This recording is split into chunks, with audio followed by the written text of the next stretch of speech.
Nagpasaklolo na ngayong araw sa Korte Suprema ang kampo ni Senador Alan Cayetano para ipawalang bisa ang naging sesyon nitong June 3 kung saan ninialal nga bilang bagong SP Pro Tempore si Senator Win Gatchalian. Ang mga petitioners dito ay ang magkapatid na Cayetano at mag-isa na Senator Jinggoy Estrada, Senator Christopher Bongo, Senador Rodante Marcoleta, Senador Amy Marcos, Senador Robin Padilla, Senador Camille Villar at maging si Attorney Jose Luis Montales.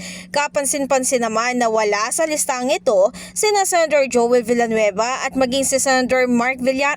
Base sa 87 pahinang petisyong ito, panalangin nga ni Cayetano na mapawalang bisa ang nangyari noong June 3 kung saan nagkasanga ng sesyon ang Gatchalian Block. Samantala kung sakali man daw na makakuha na ng 13 boto ang New Majority Block para sa pagbabago ng liderato ay wala namang problema rito si Cayetano. Laban namin, hindi power, hindi position, prinsipyo. So, kung 13 na sa kanila, congratulations. We know how you got it, sa pananakot, panunuhol, sasabihin, ikukulong. But sabi namin na anytime na 13 kayo, kayo na mamuno. Pero hindi magbabago principle namin. Kaya ang tanong ko, kung makukuha nyo yung 13, buburahin na naman natin yung flood control or IFRO front and center natin to. Sa kabilang banda, tumanggi naman si Gatchalian na magkomento pa kung posibleng magkaroon ng paghalal ng Senate President bukas. Sa possibility makapag-elect ng SP, sir, bukas? Let's see.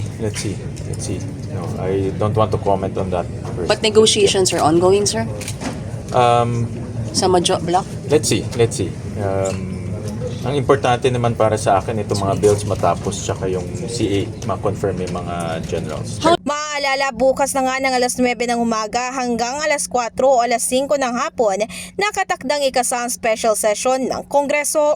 In the heart of changing lives, ako si Brigada Ann Cortas ng 105.1 Brigada News FM Manila, The Music News Authority.